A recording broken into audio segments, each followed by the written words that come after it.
You are Yahweh. Hey, you are Yahweh.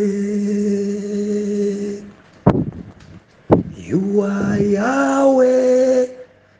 Hey, you are Yahweh.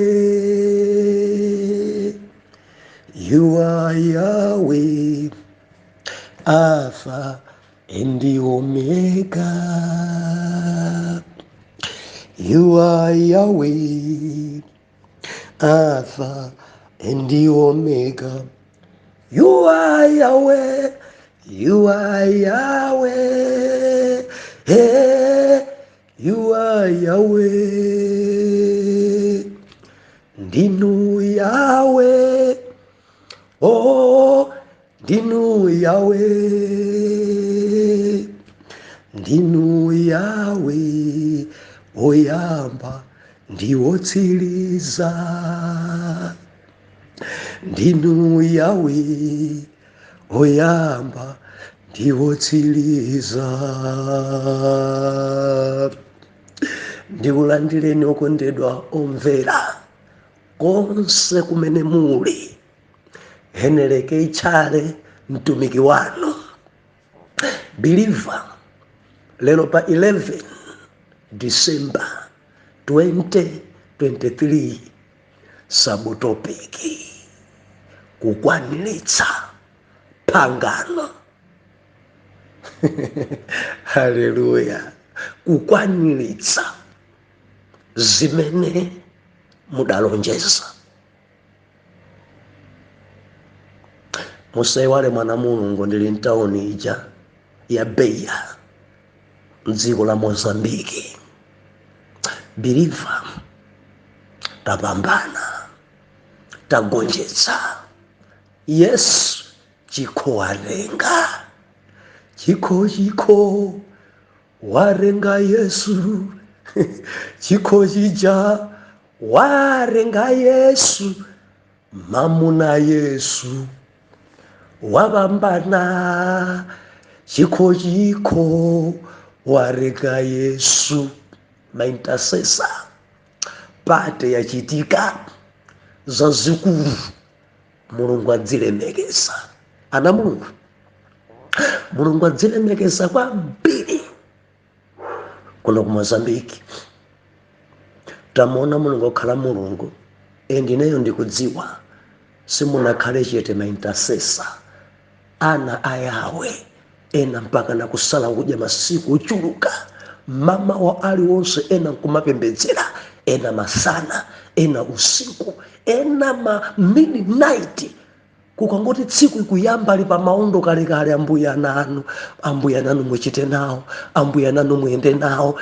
Endi zabwino zonse zamphamvu zonse zimene zachitika zatengera mapemphero awera mtima. Mulungu akukumbukireni, Mulungu akupambanitseni, Mulungu adzilemekeza kwambiri. Ana Mulungu, lero tikhala tikubwerera ndipo tikagona mtauni ija ya Tete. Ena amene mutete sitidaonani, bwerani tionani mutete lerolo. Ine tidzifika cha malaundi 2 ndi mpaka na dzuwa ilowe tionane maso ni maso papapa. Hati nanga tukumana banja. Kungoimba foni basi tikuzani maula amene tili.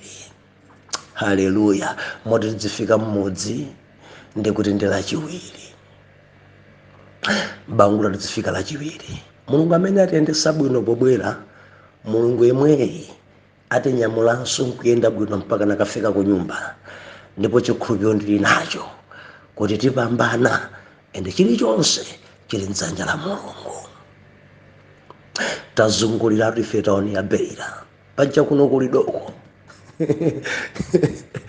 Nditakakumana nazonso takaonako zosaona kumeneko. Bora nikujiti kwathu kukalonga kuja. Koma kunoko ai dzovala dzikuchita kuwalemera anthu kuvala. Koma Mulungu atithandize. Mulungu atithandize.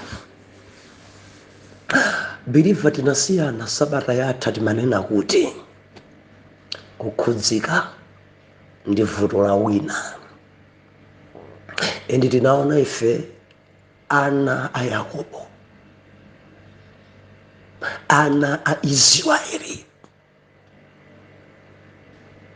atayesedwa Benjamini, chikho cha siliva chitapezeka mthumba mwake.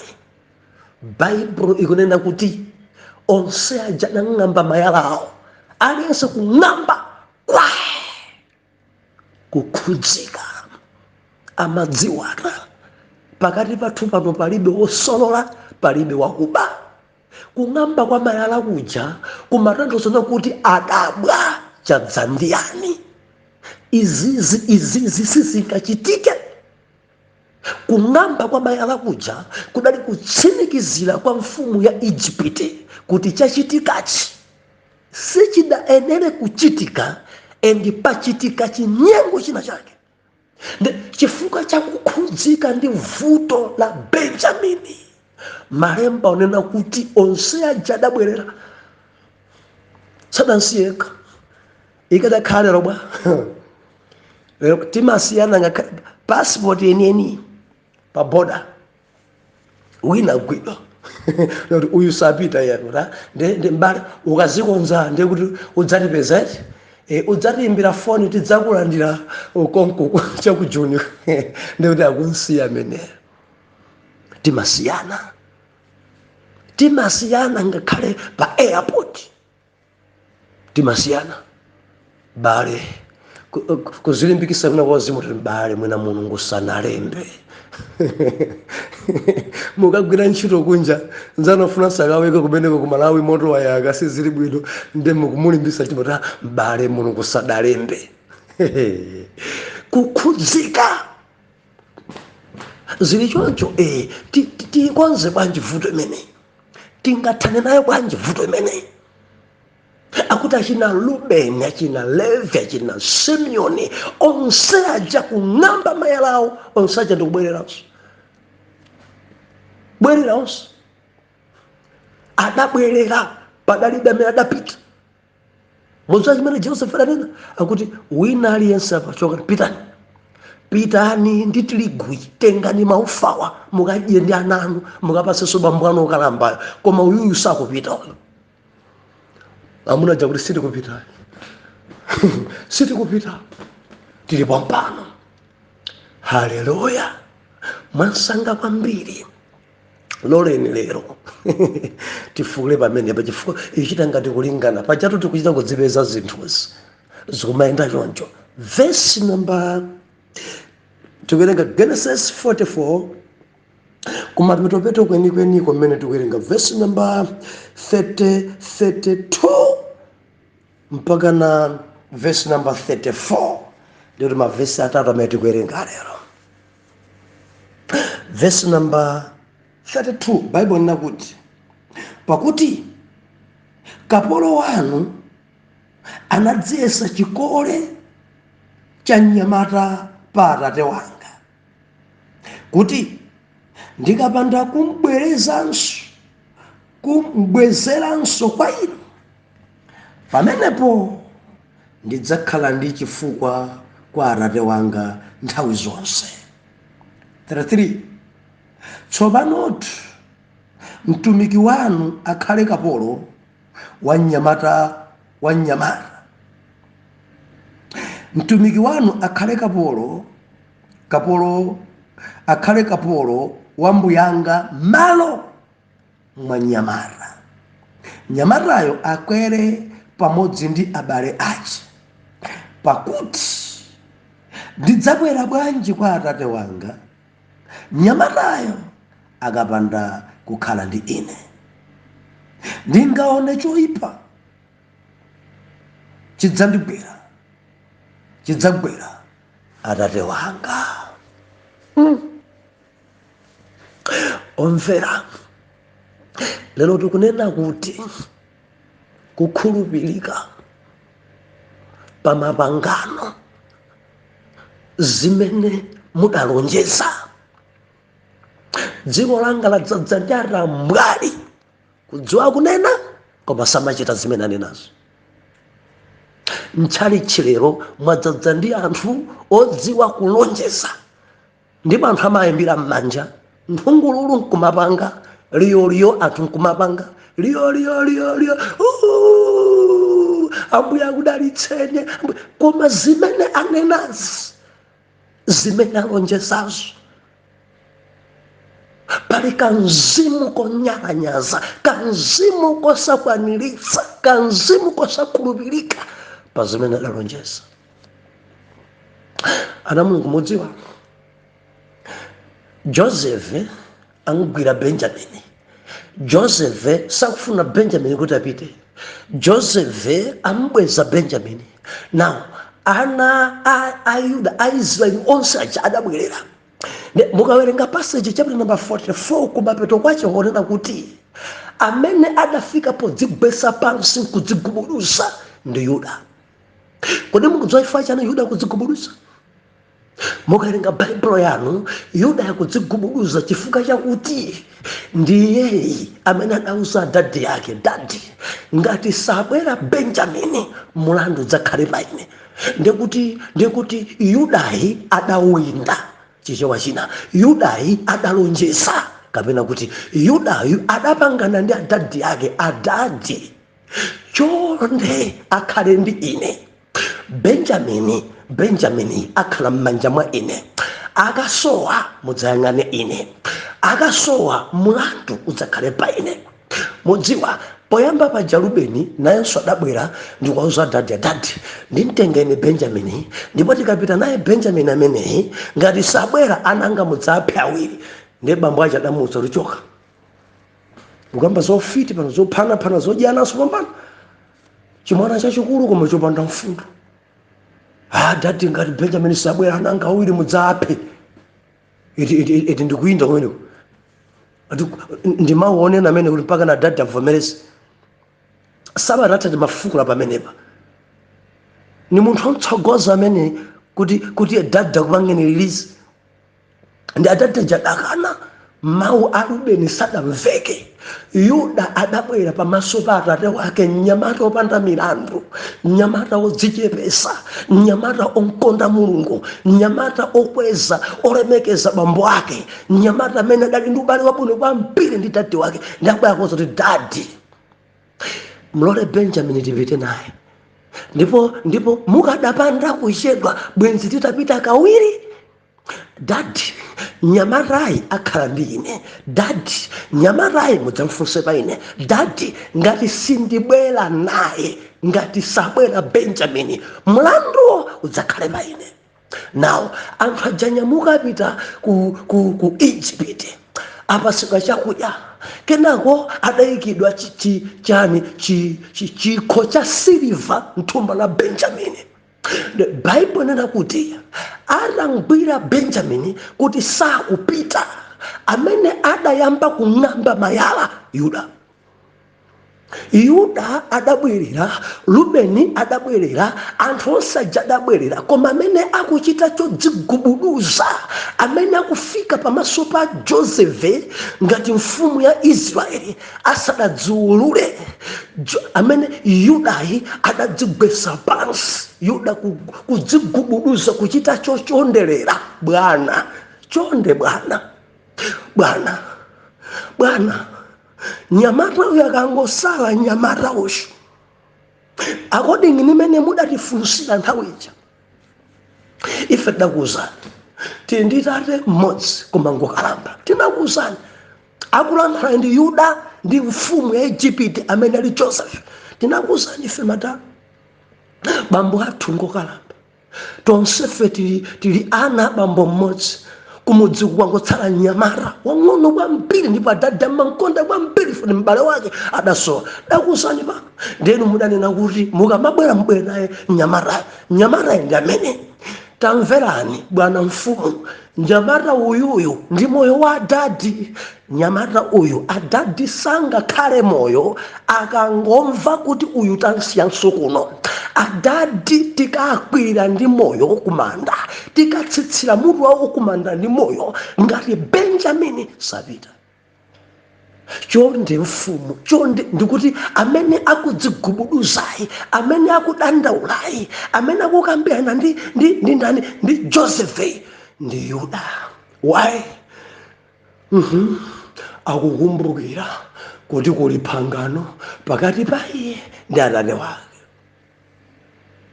Akukumbukira kuti adalonjeza dadi wake. Akukumbukira kuti adapangana nawo adadi kuti abwera naye. Akukumbukira zimene adanena adawinda ngati sabwera mudzamfunse paine. Ndekuti Rubeni adalibe mlandu, Levi adalibe mlandu, ka Isakara adalibe mlandu, ka Simeoni adalibe mlandu, amadzimva eka. Tamverani, Yuda amadzimva kuti mlandu ndi wanga. Yuda amadzimva kuti kulepherako ndi kwanga. Yuda amadzimva kuti amene ndifuna ndipherareyo ndineyo. Yuda amadzimva kulephera. Ana Mulungu, mzimu uwu wa Yuda ukusowa pamalo. Mzimu wa Yuda ukusowa pamalo. Akadati mumpingo mwadzadza anthu onga Ayudawa, ndikuti zimene zidalonjezedwa zonse zikadathugulidwa.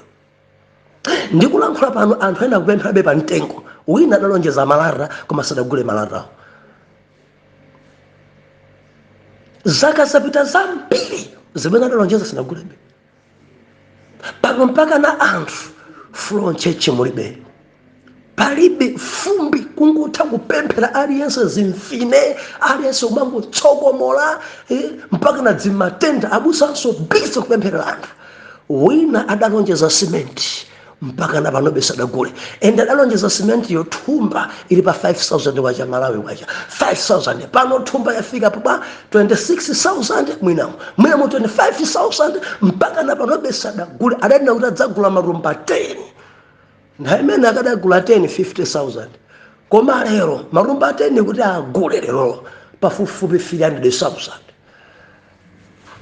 Ndithasipo yomwe. Ukamachedwanso kupereka kugula zimene udalonjeza.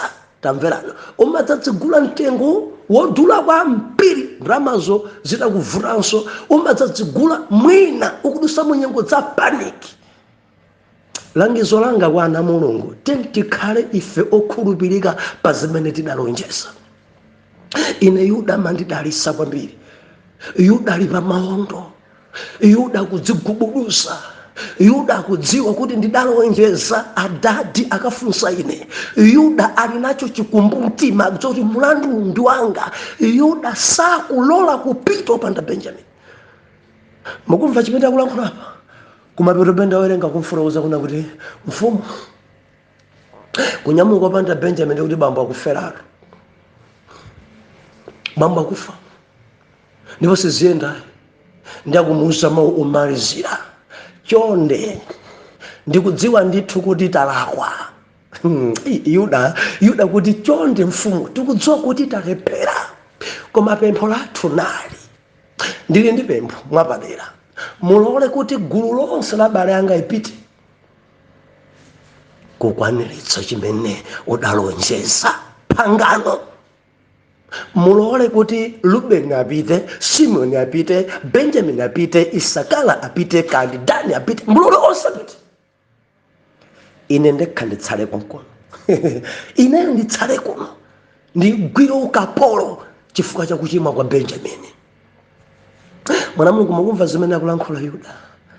Sukuti achimwa ndi yeye, chikho cha siliva chidapezeka mthumba la Benjamin. Adana kugwira ukapolo ndi Benjamin. Why Yuda akuima kunena kuti ine ndikugwira ukapolo? Adalonjeza. Amachita mantha ndi zimene adalonjeza, amakhudzidwa ndi zimene adawinda, amafunitsitsa Yuda kuti akwanirise ndidawinda kuti Benjamin adzabwera. Ndidawinda odzigubuduza pansi afuna kwaniritse konsekwa kufuna kwaniritse zimene adalonjeza. Believer, tikafuna kukwanisa timadzigwesa pansi. Zimene tidalonjeza kuti tidzapereka zija zofunika thukuta ituluke tikangalike. Kasalale aikweza, kasalale sakweza. Koma zimene tidalonjeza Mulungu adalemba ntayale kuti mudalonjeza. mudalonjeza kuti mukayamba ntchito inuyo mudachilonjeza endi mudachita kuwinda nokha kumuuza Ambuye mukangoti mwandilemba ine ntchito mudanena cha zimene mudanenazo khulupirikani mukhulupirike mudalonjeza Ambuye ndikangolima ndikangokolola ndidzapanga dere lero mudakolola chimanga chonse mwatha kudya simukumbukiranso paka nokuwerengera kuzona sukuchepa zimene zizachepa kwambiri msinimpasa munthu zimenezi tamverani mosweka kukhulupirika pa zimene mudalonjeza mwana wa Mulungu opemphera believer intercessor mayi wachigwirizano kamwe ndi dindo wanji kandi mtumiki kandi ndani amadziwika mwana Mulungu akalonjeza adzikwanilisa ende mudzichita mantha pa zimene mudalonjeza sindikudziwa mudalonjezanji ndikukamba ndiniyo mudalonjezanji simudalonjeza china chake niyo ena mudalonjeza makolo anu mwezi uno wa Christmas daddy ndikugulirani suti Christmas ikakwana 23 foni kuzima dziko la gali munamisa bambo anu dadi mpunga dadi tobwa dadi fanta 25 ja fono saoneka fanta yakani nkhukuyo kazolonjezedwazo kudzatsegula foni pa 8 January 2024 dadi pepani foni anandibera zonama chabwino ngati foni adaba padalibe njira ino tumiza ndalama adaba foni baso ndalama zo amen ndikulankhula ndi wina khala mbali ena mwanamizapo ngozi manyazi mulibe mundi mwana wawo ndi inu eni mukudalitsika naye mkazi wabwino kwambiri mayi wojijilika mayi wopemphera ngati uyu mayi waulemu ngati uyu ndipo anthu amachita kuna kuti koma madala mudapeza mkazi wabwino mudalonjezapo ngozi mpaka napano andugwene chitenje tsiku lanakubala tsiku ija dapita tikudusa ku December ndikumangonzezilisa mwana wake mayi ndifuna ndiakonzekere December layi ya apongozi amangokhala riye ndili ndifunso palibe chimene mudalonjeza chimene mpaka napano simudachipereke ndichenjeze kuti ngati simudapereke chikhoza khala block pa moyo wanu endi Mulungu akukutengani ngati tamwali kwambiri chifukwa simukuchitayo ena mudalonjeza mukudwala Ambuye ndikanguti ndachira ndikangochira Ambuye ndikangochira ena adanena dzikulu ndikangochira Mulungu ng'ombe yange ndikuigulisa ng'ombe imene itumikire kuntchito ya Mulungu lero mwachira ng'ombe mugulisa mudalonjezatu kuti mumanga chalitsi ndodena ndi chino mudalonjeza mumanga chalitsi lero basi mwaitenga kwacha yagwa sizikugwirizana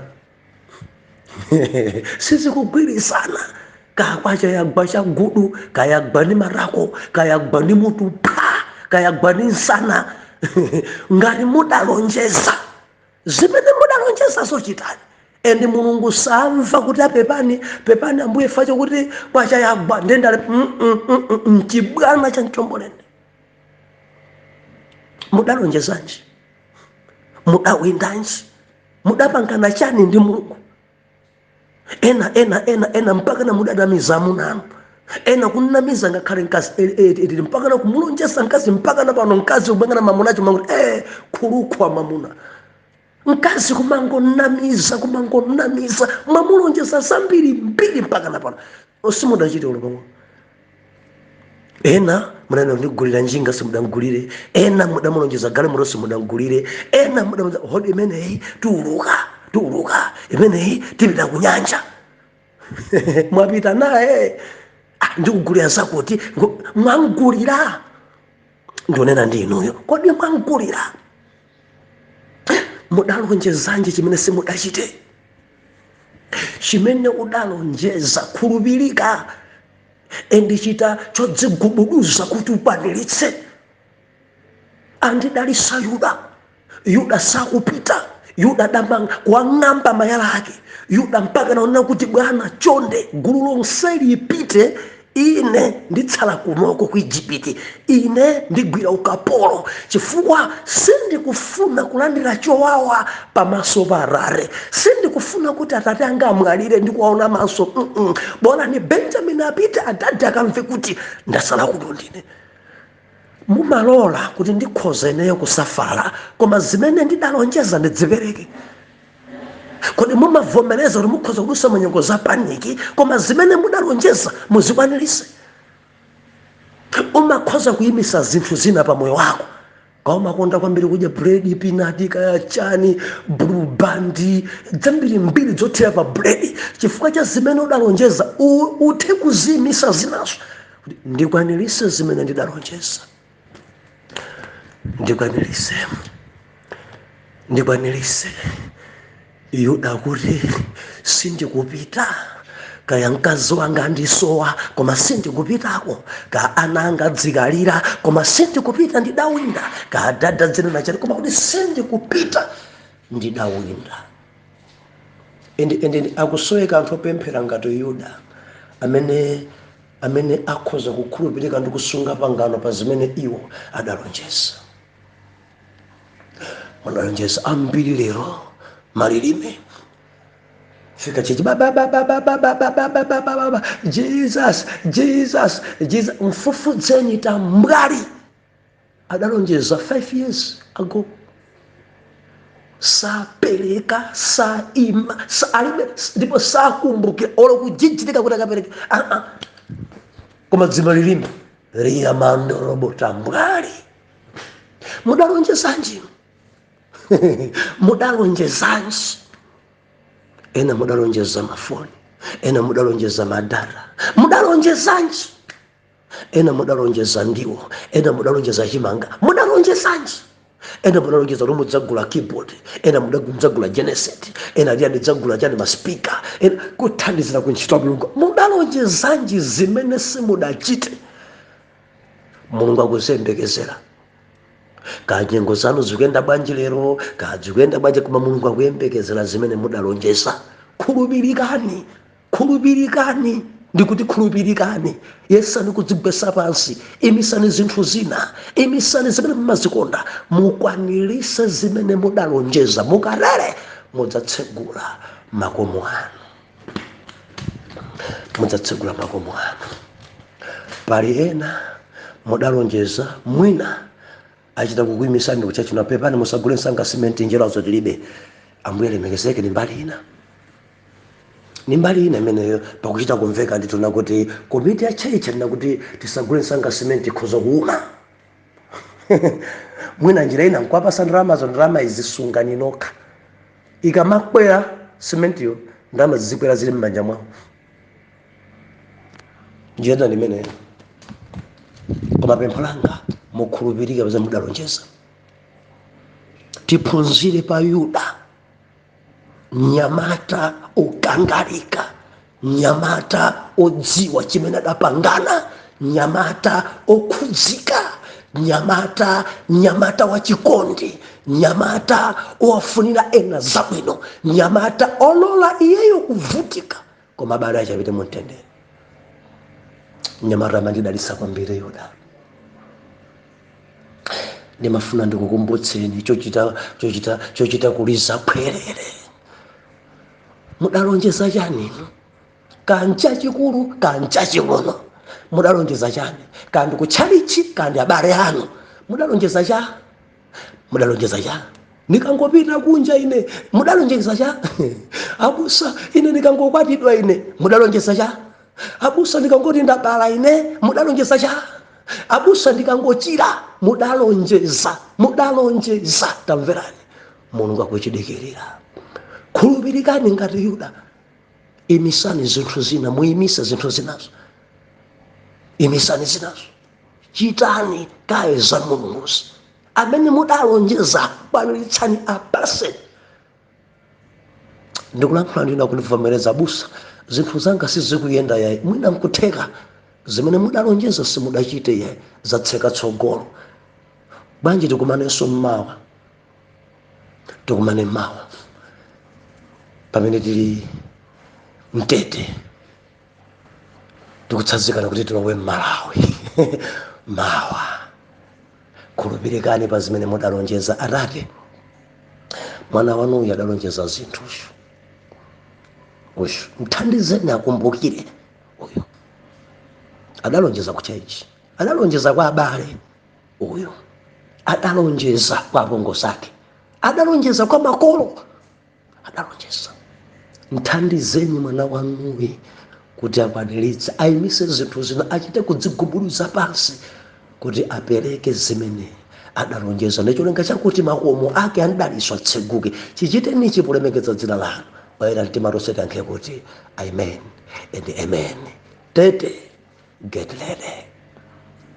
Yesu akubwera posachedwa waima pakomo wayandika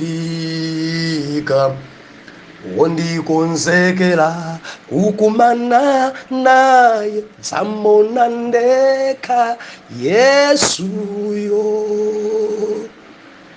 ndekha maso ndi maso dzamona ndekha ine mpulumusiyo dzamona nkhope yake yokongoladi dzamona ndekha Yesuyo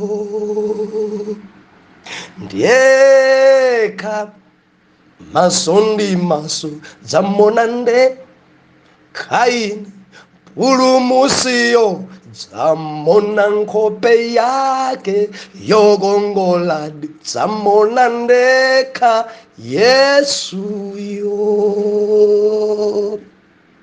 Ndikulandireni okondedwa omvera konse kumene muli. Heneleke Chale mtumiki wanu believer lero pa 12 December 2023 sabutopiki Kulira Kodziulura. Mana Mulungu apa pali minofu yapa Tete muli bwanji tagonjetsa tapambana believer yawe wachita kutinyamula mandenga kuchoka Mbeira kudzafika mtauni ya Tete ende dzulo taenda mwansanga kwambiri around 8 to 9 hours ende dzuloli tinakumana ndi oyera mtima ngwazi za Yehova ana yawe mbadwa mutauni ya Tete tacheza tapemphera limodzi ndi azitsogoleri osiyanasiyana maso ndi maso papapa. Bye bye Mozambiki, bye bye Beira, bye bye ana yawe lelolo ndikuti wa ku Malawi. Haleluya, haleluya, haleluya. Tadalitsika kwambiri ku Mozambiki endi talimbikitsika kwambiri ku Mozambiki, taphunziranso zambiri ku Mozambiki. Dzulo linali pano timanena kuti kukhulupirika pa malonjezano. Dziko langa ladzaza ndi atambwali odziwa kulonjeza, odziwa kulengeza zinthu. Ndidzachita chakuti, ndidzachita chakuti, ndidzachita chakuti, ndidzachita chakuti, ndidzachita chakuti, koma kufikira mpaka na pano sadachite. Amamanga duku yoyera chechi uniform ali nayo adapasidwa udindo koma tambwali ambiri adalonjeza koma sakwanilisa. Ndikunena ndi wina achita ndivomereza busa ine ndi mmodzi mwa atambwali mu mpingo. Dzima lilime nkati koma atambwali tambwali mudalonjeza inu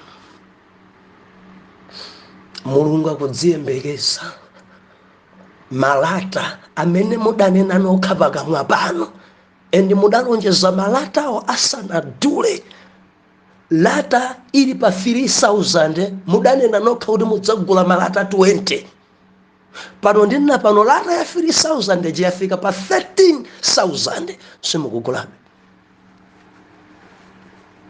ndiye mwayamba sona ayi zinthu zikukwera kwambiri ayi pachayi akubandi milomo pachayi koma inuyo mwainuyo mulota mbwali kwambiri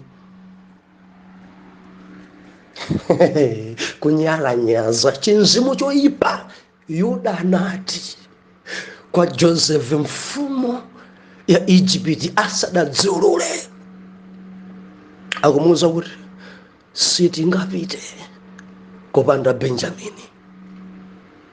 Bambo anga ngati ali ndi moyo chifukwa chakuti Benjamini alipo. Endi ndidachita chowinda edi amachita kudzigobuduza ene Yuda mandilimbikitsa kwambiri Yudayo auchita chodzigobuduza kudandaula kumeneko kukumbukira kuti ndidalonjeza ndidawinda pamaso pa Atate kuti Benjamini ndidzabwera naye. Believer tete yatentha kwambiri mwina mudzimva kaphokoso pang'ono ndachita kutsegula fani kuti mwina mwache kapena thukuta sachite kunyowera thupi lonse koma tete yatentha endi dziro tikufika ndani chama 43 ndi 44 mukhoza kundivomereza kuti patentha kwambiri ku Mozambique kutete. Haleluya. Ena mudalonjeza kuti mudzagula suti simudagule. Ena mudalonjeza kuti mugula keyboard simudagule. Ena mudalonjeza kuti mugula cement simudagule. Ena mudalonjeza kuti muthandiza ana masiye simudathandize. Ena mudalonjeza kuti mugula mablanketi kwa anthu okalamba koma simudagule. Mudalonjeza mumanga chali chinoka simudapange. Ndimati ndilizekwerere khulupirirani pa zimene mudalonjeza endi Yawe akuzidikirira. Yawe akuzidikirira. Musakhale khuluku, musakhale rambwali, musakhale dolo pamaso pa Mulungu. Ndipo palibe adzakhale dolo. Mulungu akuziyembekeza. Mulungu akuziyembekeza. Ena mudawinda kulonjeza mukudwala muli mchipatala.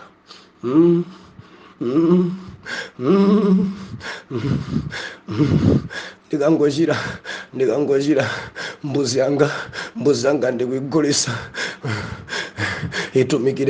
itumikire kwa inu Mulungu, itumikire kwa inu Mulungu. Magadi ani adamfa. Lero mwachira mwaiwala ulova utakutikitani mudachita chowinda kuti ndikangolembedwa ntchito simenti ndikalembedwa ntchito. Ena mudawinda ngakhale magalimoto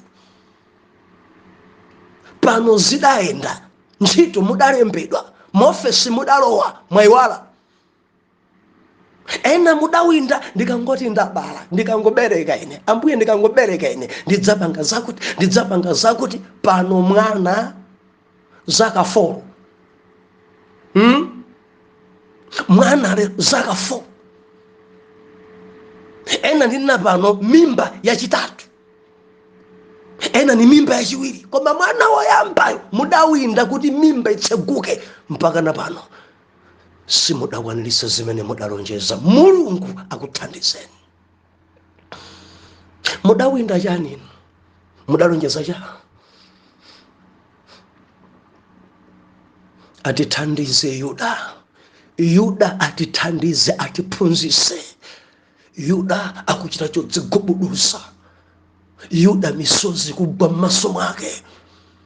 Anthu onse apite ine ndikhala kapolo. Anthu onse apite, Benjamini apite arenge ufa, Rubeni apite ine ndikhala ku Egypt kuno chifukwa cha Benjamini ndikhala konkuno bilifa kukwanilitsa chowinda.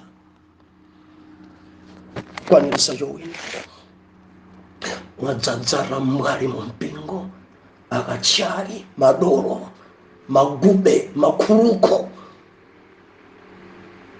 pompaja mpaka na pano simupereka mpaka na pano kibodi cha simuda bwere mpaka na pano makolo wanamiza, abongozi wanamiza inu kumangolonjeza anzanu waposisa ndikadzapita kunja ine ntchito Mulungu kunidzabwera pano muli ku England, muli ku America pano, Australia muli konko pano kofewa pa mapaundi, pa madola, pa malandi kwa kwanza kumene konso sidagwa chagada ndi kwachayi koma paundi njo imabe, dola ikuimabe, and landi iyo yachita kuima chilili yathu ndemendo li mwamba yachita kugwa ndi nsana pi. Kodi simungakhulupirike pa zimene mudalonjeza? Kodi simungapereke pa zimene mudawinda? Kodi simungakwaniritse zimene mudalonjeza pamaso pa Mulungu? Kwanilisa iguleni galimoto, gulani simenti yo, gulani fumbi anthu session ikangotha zifuwa zimfine fumbi, ndikuti fumbi mudawinda ndikangowatidwa pano moyo nayo mamuna dzina lake Banda, mamuna wabwino kwambiri, mwaiwala ndikangowatira ine Ambuye ndidzapanga zakuti muli naye na jelelero, mkazi wabwino wa mwambo wakuda muchita kumwenera oyera mabwino, mwaiwala banji simukukwaniritsa. Ndikadzangotenga mimba ine sindidzadya ine hazikati mawinda songa ndi Rubeni kombwambwani nako pang'ono sindidzadya kudzitenga madzi bwana ine sindidzagona ine mutanthauza cha ndikadzangokwatidwa ndidzamtenga mamuna kupango mbereka kumbuyoko ndidzambala kumbuyoko kwaniritsani zimene mudalonjeza. Mulungu akuzidikirira. Mudalonjeza suti kapena mudalonjeza foni, mudalonjeza galimoto kapena ndi malata kapena ndi simenti kapena ndi malo omangira chalichi, ndimati ndikudandaulireni, perekani. Mulungu akudziyembekezera, simudachedwe, perekani chifukwa zimene mudawinda zija zaimisa tsogolo. Ena ntchito ili gwedegwede, ena matenda ayambanso, ena banja simukumvananso, mwina nkutheka zimene mudalonjeza Mulungu akutengani ngati khuluku. Ambuye atithandize. Lero tikunena kuti kulira Kodziulura. Mukayang'ana mfundo imene ili nkhani zikulu ziwiri. Kulira, Joseph adalira ndipo ankalira uku akudziulula. Genesis chapter number 45 ndikuwerenga verse number 1 mpaka na verse number 5. Mautsogolera Joseph adziulula kwa abale ake. Verse number 1. Ndipo Joseph sanakhoza kudziletsa pamaso pa onse amene adayima naye, nati tulutsa anthu onse pamaso panga. Ndipo panalibe munthu pamodzi ndi iye pamene Joseph anadziululira ekha kwa abale ache. Verse number 2. Ndipo analira momveka, ndipo adamva Aigupto, ndipo adamva a nyumba ya Farao. Ndipo Joseph anati kwa abale ache, ine ndine Joseph, kodi akali ndi moyo atate wanga? Ndipo abale ache sanakhoza kumuyankha iye pakuti anavutidwa pakumuona iye. Ndipo Joseph anati kwa abale ache, mundiyandikiretu, muyandikiretu kwa ine. Nayandikira. Ndipo iye anati, ine ndine Josefe m'bale wanu, ine ndemwe munandigulitsa ndilowe mu Igupti. Oh, hallelujah. Timile pamene verse number 4. Omvera, kulira Kodziulura. Kulira. Believer, tukampadza kulira. Munthu wamkulu aulira. Endi kulirako akudziulura.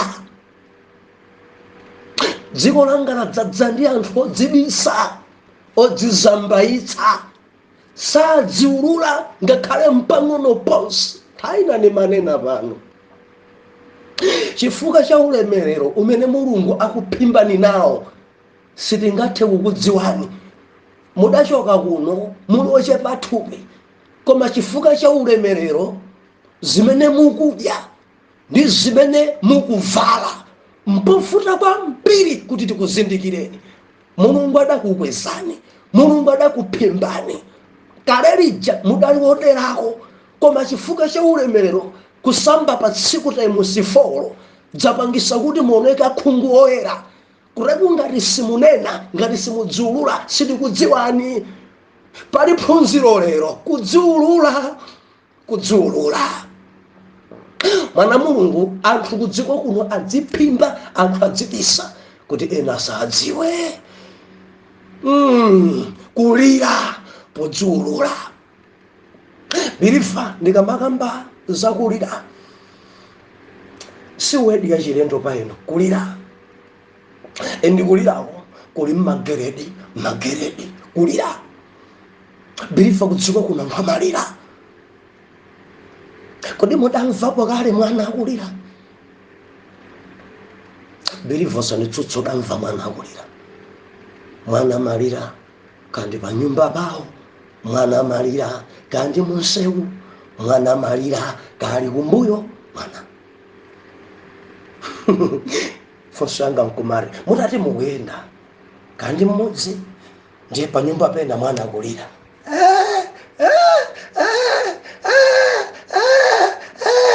Chingachitika kwa nyoni ya ndija nduganiza kuti sizingakugwedeze.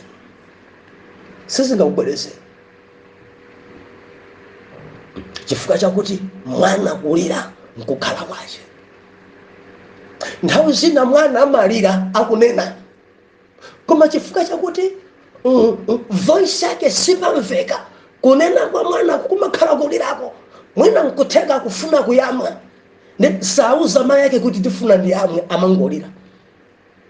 Ndi akalira amayi ajamadza kuti mwana amene akulira kumwina afuna madzi kapena afuna ayamwe.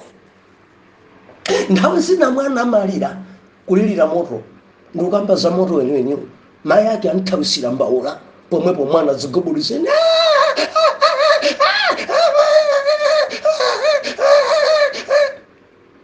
Mwana ndi mwana. Endi kulira kwa mwana amalira pa zilizonse. Amakhoza kulira mwana akamamusambisa. Mwana amakhoza kulira akunjesa. Mwana orija madzi amayika mdzanjamo ndikamba kunjesa. Njamalira.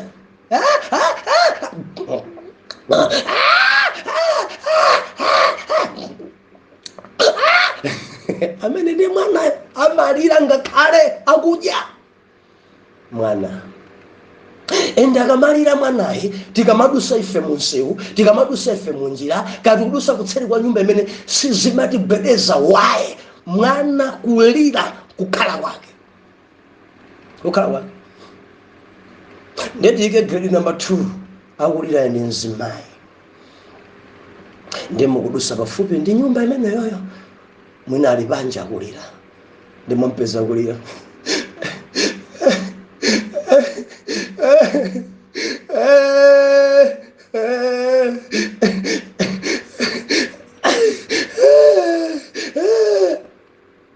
Chinga chilike nchapai padzibwera mafunso mkarimu. Mafunso adzibwera chifukwa chani akulira. Pamene mwana akalira funso sibwera mangoti mwana kulira kukhala kwake. Tikunena kuti kulira podziulula. Mzimayi akalira mafunso amabwera kwa aneba, mafunso amabwera kwa anthu odusa njira, mafunso amabwera kwa anthu amene akumuona mzimayi akulira, ndi amalingalira kuti bwanji mwina nkutheka mamuna wake agwebana athidzimulana. 1. Number 2, mwina nkutheka alandira uthenga wa maliro. Number 3, mwina nkutheka mamuna achanenera mawu wawa kwambiri zamupangisa kuti alire. Mzimayi amalira mamuna akalankhula mawu osakhala bwino mathakulira pomwepo sachedwanso.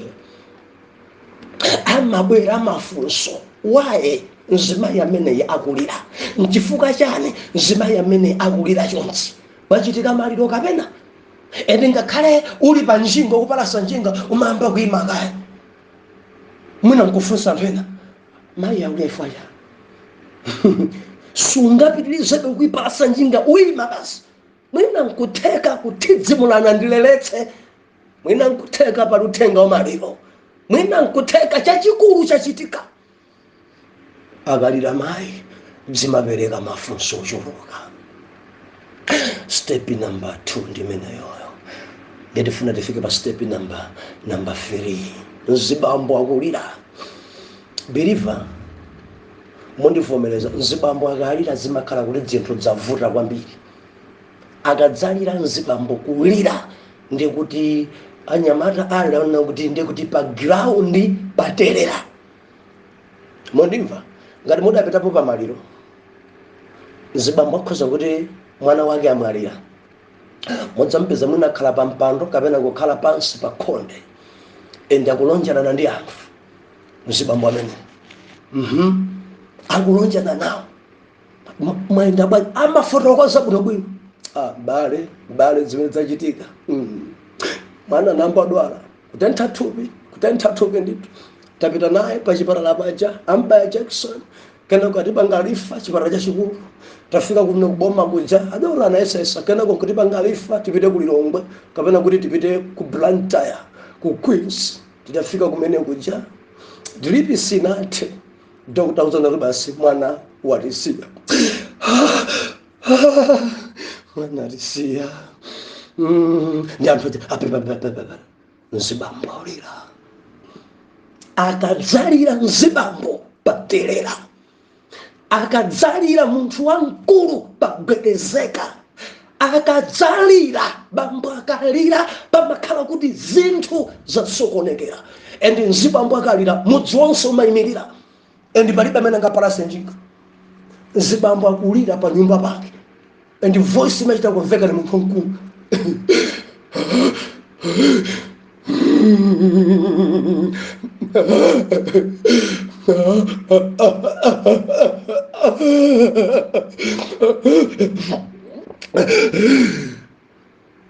Anakhoza kuima. Azimayi sangapitirize ulendo, mafunso azikhalapo bwanji mzibambo yakulira.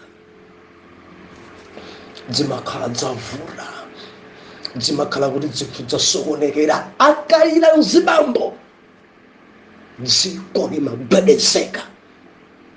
Mwana akalira ndi mwana amalira zilizonse ndi mwana, amalira pakudya ndi mwana, amalira posamba ndi mwana, amalirira moto ndi mwana, amalirira lezala ndi mwana, amalira kuti azisewera ndi njoka yokufa kale ndi mwana.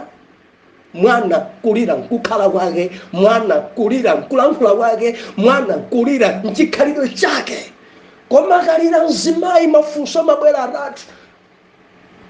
Bwanji mamuna acha nthidzimula alandira message amaliro kapena mamuna acha kumuza banja lathu.